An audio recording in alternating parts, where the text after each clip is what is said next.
Hi everyone, Vega here, and in today's video we return to our Constellation series, and I thought this week we could have a look at the constellation of Virgo.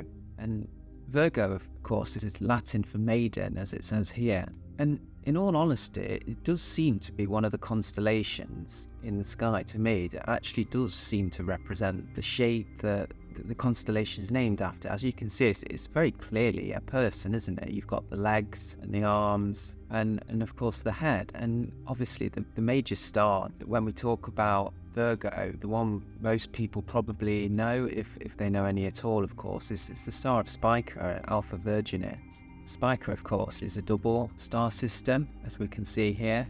And Spica, of course, is two B-class stars. The first one is classified as B3 to 4, which means it's somewhere between a giant and a subgiant. So a larger star, and the second one is a B2 main sequence star. So both very hot stars, as you can see, they're quite high up on the B list. And strangely enough as well, Spica always seems to do well on my channel. It's a star that I never thought was quite so popular, but it certainly is. And as we can see here, I can see the binary star rotating around each other, and there, that star there is our sun, which, as you can see from Spica, at around 250 light years away is now an apparent magnitude of 9, so completely invisible from the Spica system. Spica is actually on the ecliptic plane as well and can be occulted by planets. And the last planetary occultation of Spica occurred in 1783, and that was Venus occulting Spica. So it would have looked something akin to this, as we can see the Spica star there slowly being occulted by Venus. And you can see actually how close the star of Spica is there, and that's Spica there. So there are times when Venus's orbit perturbs enough that the star of Spica is occulted by it, which is quite interesting, isn't it? The next brightest star in Virgo is Gamma Virginis, also known as Porrima, which is two similar stars, both F-type main sequence stars, pretty hot as well at the top of the F class. Porrima is around 38 light years from planet Earth, and it's the two stars, it says here, are of nearly equal apparent magnitudes of 3.65 and 3.56, with an orbital period of 168 years. So you can see it slowly orbiting each other. That's a period of 168 years in the Porrima system. The two in a interesting orbit there, aren't they? Obviously with a common centre of gravity in the middle.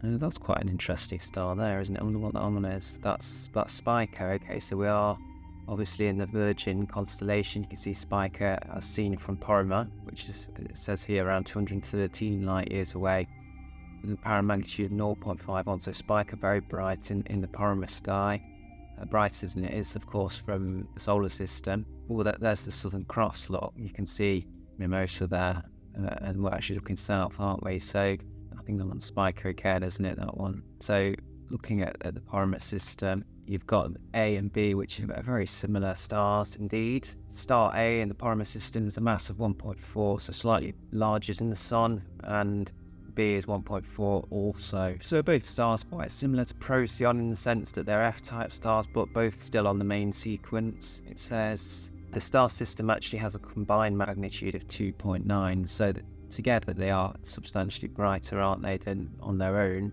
Probably pushes them into the Gamma designation for Virgo. Again, another one that can be occulted by planets too. Epsilon Virginis, Vindemiatrix, that's a great name, isn't it, for a star? And Vindemiatrix is a G-type subgiant star, which is quite interesting. We don't see all that many G-type subgiants. It's got 2.7 times the mass of the Sun, and it's about 700 million years old. And also it says it's believed to be in the red clump star. That's quite interesting, isn't it? A clustering of red giants in the Hertzsprung-Russell diagram at around 5,000 Kelvin. So if we look on the diagram here, we've got the 5,000 Kelvin here. So it's presumably this is the red clump, although obviously with it being slightly hotter, it's actually yellow. So it's a bit of an odd way of describing the star, isn't it, as being in the red clump when really it's a yellow star, but presumably it's this sort of grouping here of stars. Slightly hotter, it says, than most red giant stars of the same luminosity. It's quite bright actually, isn't it? Vindemiatrix, Epsilon Virginis. It's got a luminosity of 91 and an apparent magnitude of plus 2.82, so 107.9 light years. Let's see where Vindemiatrix is from the Polaris system. Okay, so there it is. It's that star there. So we've got Spica here. We've got the Polaris system here, and this is Vindemiatrix. So let's zoom in on Vindemiatrix, right in the heart of the Virgo constellation. Well, it seems to have got some procedurally generated planets around Vindemiatrix as well, which is quite nice, isn't it? Around the star of Vindemiatrix, which presumably would have quite an interesting habitable zone. So at 5071 Kelvin, it's actually slightly cooler than our star, isn't it? So yeah, the habitable zone of Vindemiatrix, it's actually quite a long way out, isn't it? It's really quite a powerful star, really. So it starts at 8.8 AU, which is actually a long way out, isn't it? It's almost towards the planet Saturn. So we see here between Jupiter and Saturn. So although it's a G-type star like our Sun, it certainly isn't of a similar power in the sense that Saturn would really be the place to be in this particular system. Thinking of moons like Titan and perhaps Rhea or Iapetus certainly being very habitable around this star. Let's just have a quick look, shall we, while we're here.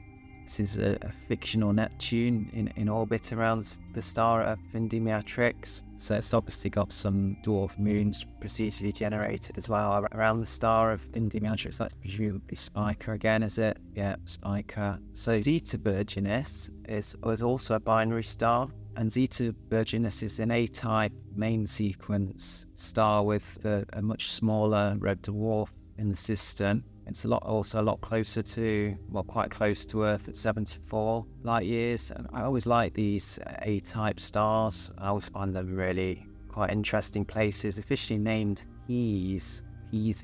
I've not heard of Zeta Virginis before. So presumably another A-type star, a bit like Vega or Sirius. So there's Heze again, looking from this fictional Neptune. As I say, it's an A-type, a main sequence star with a smaller red dwarf, which obviously the A-type star is just slightly warped in the sense that the red dwarf does pull it outside of its own position. But for the most part, the red dwarf is essentially in orbit around the A-type, isn't it, in the system of Heze.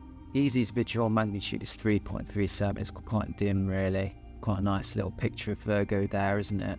As you can see, Heze's right in the middle of Virgo. Heze, a white main sequence and red dwarf binary pairing. It says here there are 35 verified exoplanets orbiting 29 stars in Virgo, which is quite interesting, isn't it? So there's quite obviously a lot of planets in the Virgo constellation. And also the constellation is especially rich in galaxies, it says. That's quite interesting too, isn't it? So it's obviously Messier 49 and many more in the constellation. One of them is this Sombrero Galaxy. Isn't that a beautiful image there?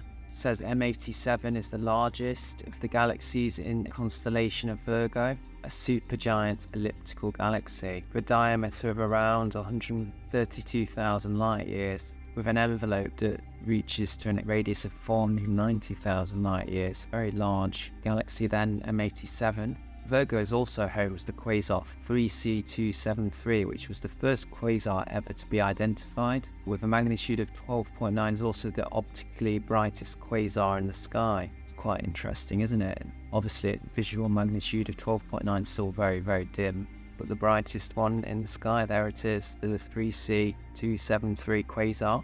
And it's thought to be around 2.4 billion light years away, which obviously is a long, long way, but an absolute magnitude of minus 26.7, which is absolutely incredible. It says here as if it were only as distant as Pollux, which is about or around 32.6 light years. If 3C273 were at Pollux, it would be nearly as bright as the Sun.